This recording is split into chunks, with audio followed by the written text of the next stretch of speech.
Cinderella का जादुई frock. एक गांव में सिंड्रेला नाम की एक लड़की अपनी चाची के साथ रहती थी। सिंड्रेला की चाची की एक बेटी भी थी जिसका नाम सिम्मी था। सिम्मी अपनी माँ की ही तरह थी। सिंड्रेला की चाची उसे बिल्कुल भी पसंद नहीं करती थी और ना ही उसे अपनी बेटी की तरह मानती। सिंड्रेला अपनी माँ के प्यार के लिए हमेशा तरसती रहती। सिंड्रेला अपनी चाची को अपनी माँ की तरह मानती और उनका कहा हमेशा मानती। सिंड्रेला के पिताजी एक व्यापारी थे जो कि व्यापार के सिलसिले में हमेशा शहर से बाहर ही रहते थे। इसलिए सिंड्रेला अब अकेली हो चुकी थी। उसे अपनी चाची के ही साथ रहना पड़ता और सिंड्रेला की बहन सिंड्रेला उसे अपनी छोटी बहन मानती। लेकिन सिम्मी सिंड्रेला को बिल्कुल पसंद नहीं करती और ना ही उसके साथ कभी खेलती। सिंड्रेला को इस बात का बहुत दुख होता। सिंड्रेला अकेले ही रहती और घर का सारा काम करती। सिंड्रेला के ऐसे ही दिन बीत रहे थे। एक दिन सिम्मी का जन्मदिन होता है तो सिंड्रेला की चाची सिम्मी को बहुत सारी अच्छी और सुंदर ड्रेस दिलवाती है और सिम्मी की बर्थडे पार्टी बहुत ही धूमधाम से करवाती है। यह सब देखकर सिंड्रेला बहुत ही खुश हो जाती है और वह मन में कहती है अरे चाची तो कितनी अच्छी है। उन्होंने सिम्मी की बर्थडे की तैयारियां कितनी अच्छे से करी है। मुझे पूरा विश्वास है चाची मेरे बर्थडे की तैयारियां इससे भी अच्छी करेगी। भले ही वह मेरे साथ कितना भी बुरा व्यवहार कर ले, वह मुझसे बहुत प्यार करती है और मुझे अपनी बेटी की तरह मानती है। मुझे ये सारी बात मेरे पापा ने बताई थी और मुझे पता है कि पापा कभी झूठ नहीं बोलते हैं। सिंड्रेला ये सब सोच ही रही होती है कि तभी वहाँ पर उसकी चाची आ जाती है और उसे ख्यालों में खोए हुए देखकर कहती है अरे ओ मैडम, कौन से ख्यालों में खोई हुई है? ये तेरी बर्थडे पार्टी नहीं है, ये सिम्मी की बर्थडे पार्टी है, इसलिए सारे काम अच्छे से कर। और वैसे भी सब लोग चले गए हैं, इसलिए सारे बर्तन जाके साफ कर दे और घर अच्छे से चमका दे। घर में कितना कूड़ा और कचरा हो चुका है, जल्दी ने साफ कर, मेरे को तो देखा ही नहीं जा रहा है। यह सुनकर सिंड्रेला घर का सारा काम करने लगती है और उसके बाद वह जाकर सो जाती है। अगले दिन सिंड्रेला खाना बना रही होती है कि तभी उसका हाथ जल जाता है। तभी वहाँ पर सिम्मी भी आ जाती है और वह कहती है अरे सिंड्रेला, जल्दी से मेरे लिए एक अच्छी सी चाय बना दे। मुझे बहुत तेज भूख लगी है और मुझे कुछ खाने का मन भी नहीं है, इसलिए चाय और पकौड़े बना दे। शायद मेरी भूख मिट जाए, या नहीं मिटेगी तो कुछ और ही बना दियो। सिम्मी, मेरा हाथ जल गया है अभी, मुझे माफ कर दे, तू ही कुछ बना के खा ले, मैं इस हालत में नहीं बना पाऊंगी। क्या क्या कहा तूने? तू मेरे लिए चाय और पकौड़े नहीं बनाएगी?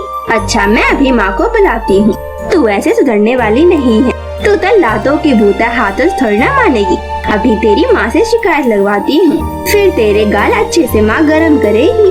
फिर सिम्मी अपनी माँ को बुला कर लाती है। जैसे ही सिंड्रेला की चाची वहाँ पर आती है, वह बिना सिंड्रेला की बात सुने सिंड्रेला को खूब मारती है और सिंड्रेला बहुत रोती है। वह भी कुछ नहीं कहती और अपने कमरे में जाकर दुखी होकर रोते रोते सो जाती है। अगले दिन सिंड्रेला का जन्मदिन होता है। सिंड्रेला उठती है और तारीख देखती है और बहुत खुश हो जाती है और नाचने लग जाती है। अरे आज तो मेरा बर्थडे है, जरूर चाची ने मेरे लिए कुछ सरप्राइज रखा होगा। वह मुझसे बहुत प्यार करती है, वह मुझे मेरे बर्थडे का बहुत अच्छा गिफ्ट देंगी। ये सब सोचकर सिंड्रेला बहुत ही खुश होती है और वह कमरे के बाहर आती है। वह देखती है कि उसकी चाची रोज की तरह अपनी बेटी के साथ बैठी होती है और वह सिंड्रेला से कहती है अरे सिंड्रेला, टूट गई, जल्दी से हमारे लिए चाय बना दे। ये सुनकर सिंड्रेला जाकर किचन में चाय बनाने लगती है। ऐसे ही उसका पूरा दिन बीत जाता है और शाम के वक्त सिंड्रेला अपनी चाची से कहती है चाची, आपको पता है आज क्या है? अरे कोई सा भी दिन हो, मुझे क्या मतलब। वैसे आज क्या है जो इतने प्रेम से तू पूछ रही है? चाची आज मेरा बर्थडे है। अरे मैं क्या करूँ, तेरा बर्थडे है तो जाकर अकेले बैठकर केक काट ले अपना। अगर तेरे पास है तो जाकर केक भी ले आ। मुझे तेरे बर्थडे से कोई मतलब नहीं है, मुझे सिर्फ अपनी बेटी से मतलब है और उसका जन्मदिन तो जा चुका है। यह सुनकर सिंड्रेला बहुत ही दुखी हो जाती है और वह चुपचाप घर के बाहर आके रोने लगती है। सिंड्रेला बहुत रोती है कि तभी आसमान से एक रथ में बैठकर एक परी आती है जो सिंड्रेला को रोते हुए देख लेती है और उसे सिंड्रेला को देखकर बहुत ही दुख होता है। वह कहती है, अरे ये इतनी छोटी बच्ची इतनी रो क्यों रही है? जरूर कोई बात होगी या फिर इसके माता पिता ने डांट दिया होगा। चलो मैं इसकी मदद कर देती हूँ।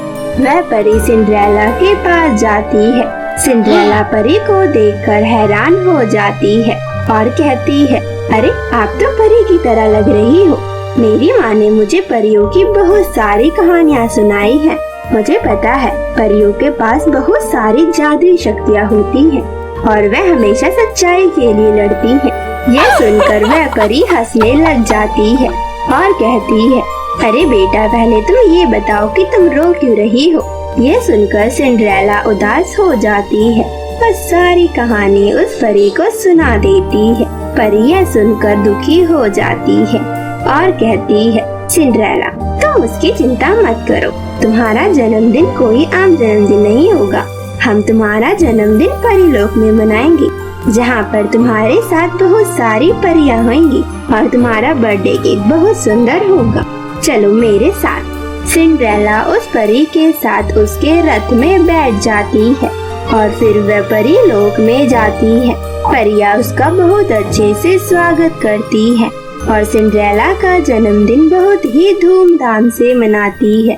उसके बाद वह परी सिंड्रेला को एक फ्रॉक देती है जो कि बहुत ही सुंदर होती है।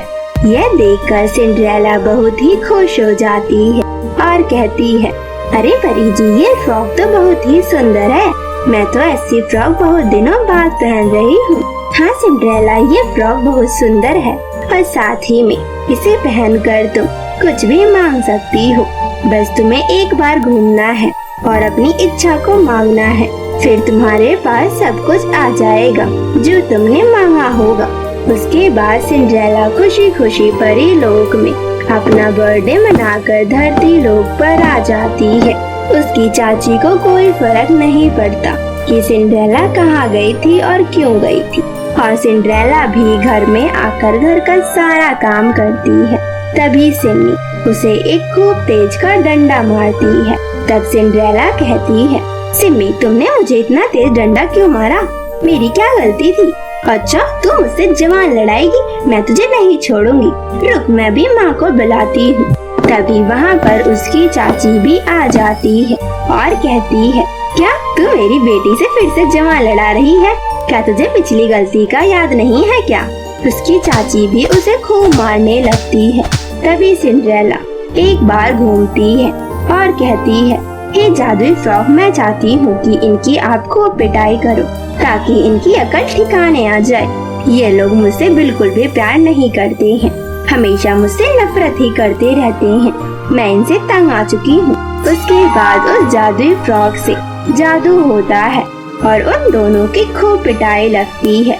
उन दोनों को अपनी गलतियों का एहसास हो जाता है और उसकी चाची और सिमी सिंड्रेला से अपनी गलतियों का माफी मांगती है और वह सब मिलजुल कर एक साथ रहने लगती है।